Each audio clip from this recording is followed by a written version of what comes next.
So, welcome everyone to Our Mayors Breaking It Down. I'm the CEO for the African American Mayors Association, Phyllis Dickerson.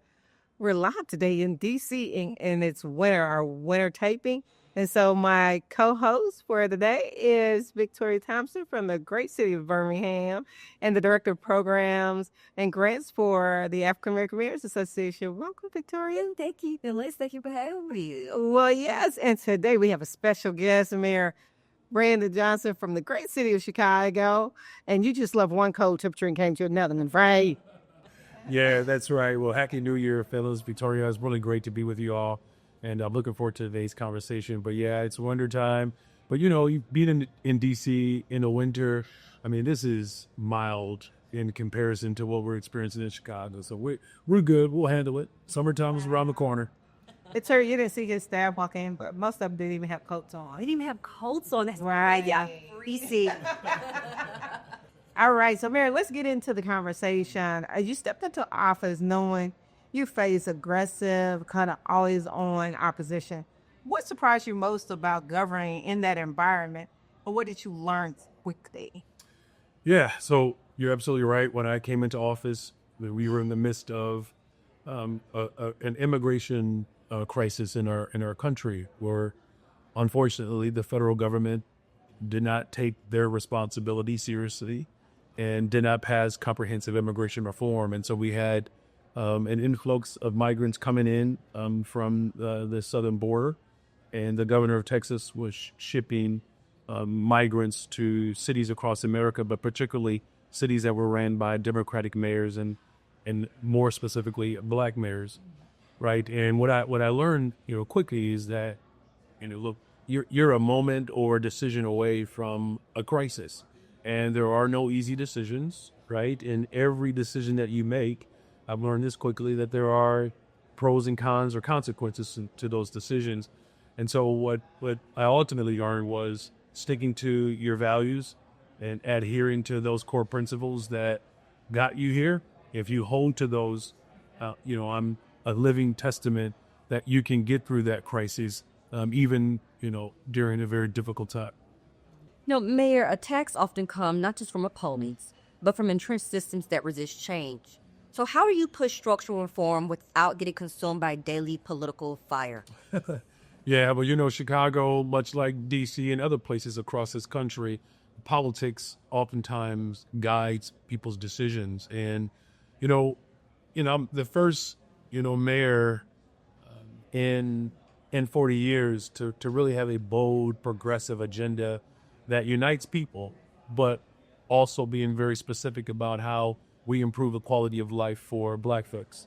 And, I'm very proud that I stand on the shoulders of great Chicagoans, whether it's the first Black mayor here in Washington, Reverend Jesse Jackson, union president, the great late Karen Lewis. And, what I purposed out to do was to ensure that places in the city that have been historically disinvested in, that we prioritize those neighborhoods. That consists of the west side and the south side in Chicago. And I believe that people understand that my value is aligned with the values of working people across our city. And what keeps me focused and grounded, it's the people, right? And because when you talk to the residents of Chicago, they know that we need structural and transformational investments.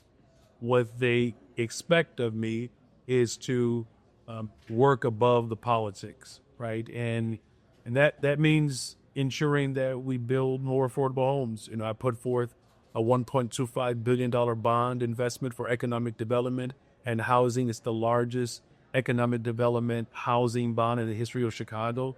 We got it done. We eliminated the subminimum wage, where the vast majority of the workers working in our restaurants who were tip workers. We were able to raise their wages to put it on par with the minimum wage across the city of Chicago. Pay time off, up to 10 days for workers across the city of Chicago to have paid time off to spend time with their family or to go to the doctor. So that was what I was charged to do. And even with some of the resistance coming from the political establishment or the status quo, we've been able to move with some expediency because we've had the heart as well as the conviction of the people. And that's where my focus always remains. We can get through the politics if we just focus on the people. Good information to know. So Chicago often use the shorthand to natural crime narrative. So how do you respond when crime and public safety are radicalized and weaponized, especially against Black mayors? Yeah. So, as you indicated, Phyllis, the city of Chicago has always been this punching bag by the extreme right in this country, right? Constantly, elevating Chicago as this place that is unmanageable or unruly. And look, we've had our share of challenges, but those challenges have been the result of disinvestment, right? Where schools have been closed, mental health clinics have been shut down. And what we were able to do effectively was make the case around community safety being centered around the full force of government approach and not police in the lower. And look, there are some great models across this country where we've seen Mayor Brandon Scott in Baltimore has done amazing job leading his city. The mayor of Los Angeles, Karen Bass, your favorite place on the earth. Mayor Randall Woodfin has done an amazing job driving violence down because we've centered our approach towards building partnerships with policing and community violence intervention workers. And the evidence of our work is what ultimately is going to speak for our work. And there's not an issue that I think about more as mayor than community safety and making those investments in our communities to not only transform our police department, but to build those partnerships with community violence intervention workers to ultimately drive down violence. Where community violence intervention workers were present, though we saw a 30% reduction in homicides, the lowest amount of homicides we've had in 60 years, the neighborhoods that had CVI workers, community violence intervention workers, we saw a reduction as high as 45 to 50%. So the work is working, and we're going to continue to tell our story and to push back on this narrative. But the most important task that I have is making these investments to drive violence down to ultimately save lives. Because when we drive down violence in our cities, we're saving Black lives. That's the best investment that we can make for our communities, is to ensure that they live in thriving, affordable, and safe communities.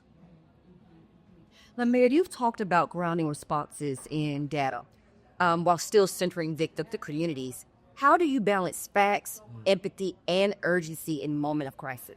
Yeah, that's a great question. Look, when you talk about the reduction of violence, and we have had a reduction, those stats and that data, it doesn't mean much to people who did experience violence, right? And so, what I've have done repeatedly is made it very clear that one shooting, one homicide, one act of violence is one too many. And until we have communities that are full of investment and poverty extracted out, that we can't pat ourselves on the back. In fact, the way we respond in this moment with urgency is that we double down our efforts around the things that work so that we can continue to build safe and affordable communities, because it's two things here. What's the point of having a safe community if we can't afford to live in? But what value does an affordable community have if people don't feel safe? And so that's why we have to do both. And so when I talk about the full force of government, I want the residents of Chicago to experience and see the 31,119 young people that we've hired for summer jobs, the largest amount for paid summer jobs in the history of Chicago, reopening our mental health clinics, building affordable homes in our communities. Like, people have to experience safety, not just through the lens of data and violence reduction, but it's what will we have in place of. It's one thing to rid communities of violence, but if we're not restoring these communities to their full capacity, and that's when people begin to feel disconnected from the work. And so, yes, the data is speaking and proving itself, but the way we ultimately prove the work that we're doing is that people have to have a better experience, a stronger experience, a livelier experience, a healthier experience in their communities, because violence is associated with school closings. Violence is associated with poverty, homelessness, the lack of jobs, right? And so when you talk about that urgency, because so many of those issues impact our day to day on such a regular basis, the people of Chicago deserve an administration that is willing to address everything at once as fast as possible. Now, of course, the expectations are demanding, right? But, I think something that's important for me is that are people holding me accountable because they want to see more? They will only do that with someone they believe in. One thing that I know about our people, if we don't think you're capable, we'll just leave you alone. And as my mother would say to us, with all the work that we've done, when we would clean our home on Saturday morning, and as soon as we thought we were done, she would say, "That's a good start." So I hear you, Chicago. I know we're heading in the right direction. And in the words of Wilma G. Johnson, it's a good start. There's more work to be done. And so a rapid response operation is necessary, but governing is bigger than reacting. So how do we protect the long-term story of your agenda from being drowned out by constant attacks? Yeah, that's that's the ongoing challenge in this, information age where all information is available all the time and all information isn't healthy information, right? In fact, we see too much negativity in our platforms. And in fact, this last budget I passed, we instituted what is called a smart tax. It's the social media amusement responsibility tax. It's a tax on large tech companies, all of which received unprecedented tax breaks from the Trump administration. But what has been discovered with these tech companies and social media, it's well researched and documented that these tech companies have exacerbated the mental instability that many young people are experiencing.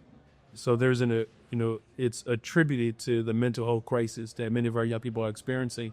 And so this social media tax on large companies will generate revenue to address mental health in the city of Chicago.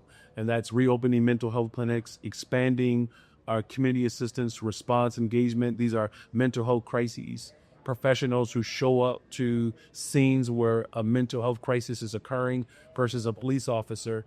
I'm saying all that to say is that because there's been such a concerted effort to drive negativity to the point in which many young people are experiencing mental health crises, conversations like this and taking them directly to the community is how we drown out that noise, right? We hold these big tech companies accountable for driving the negativity and harm while also creating platforms where we can speak our truth, where we can speak our power, when we can demonstrate our love and governance. It's just good, grounded organizing. So I hold lakeside chats. We call them lakeside chats in Chicago because of Lake Michigan.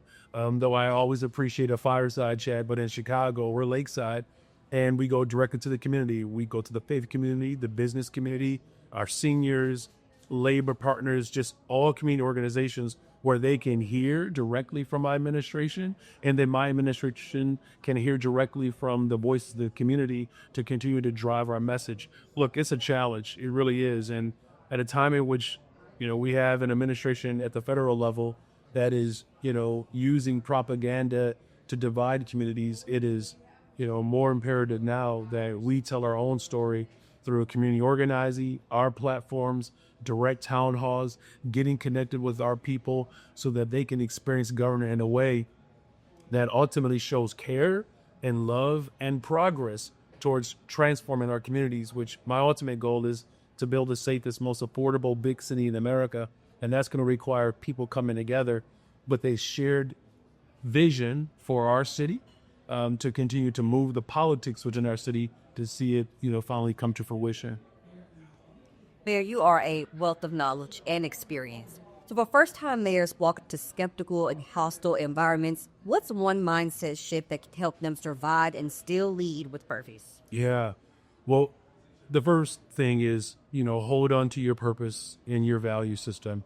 Remain consistent in that.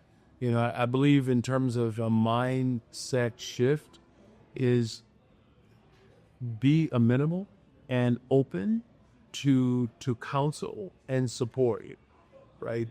Don't ever believe that it is on you solely to come up with all the answers. That you have trusted advisors, you have community leaders who want what's best for the city. And so just be open to that. Be open to those exchanges that can lead towards the values that you ran on, that you were elected on, to actually become realized in policy.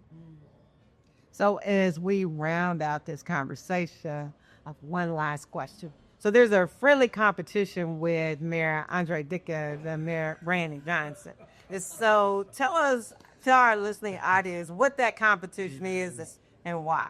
Well, first of all, Mayor Andre Dickens has been just, an incredible support system for me. I'm grateful that the people of Atlanta trust his leadership enough to give him another term because he deserved it.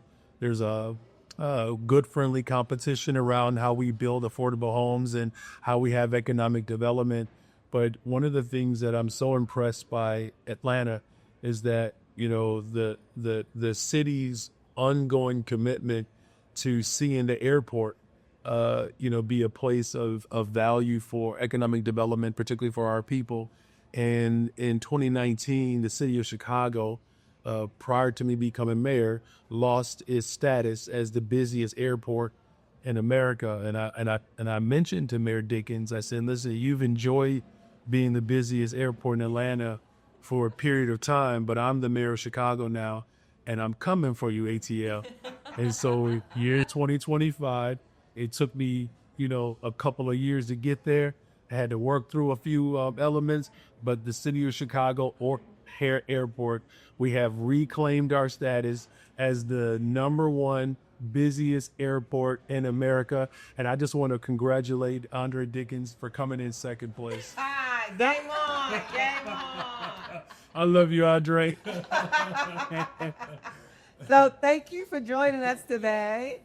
And we're going to see you this summer for Black Yacht Club. So we're going to bring the alma mayors to Chicago for I've never been to Black Yacht Club. Yeah. But I heard it's fabulous. Summertime shy, there's no place like it. You look excited. Yeah, and I just want to say, too, last summer, we had the busiest summer in the history of Chicago. 3.5 million people visited our city, almost $1 billion of brand new revenue. Our hotels have never been occupied at that capacity. So when I talk about building a safe and affordable big city, of course, that includes ensuring that the city of Chicago is a vibrant destination. So folks who don't travel outside the country, you got to come to Chicago. And those of you who are looking for a safe and affordable city, you got to move to the city of Chicago. You heard that. I heard. All right. So we'll end this conversation with Game On. Thank you, Mayor.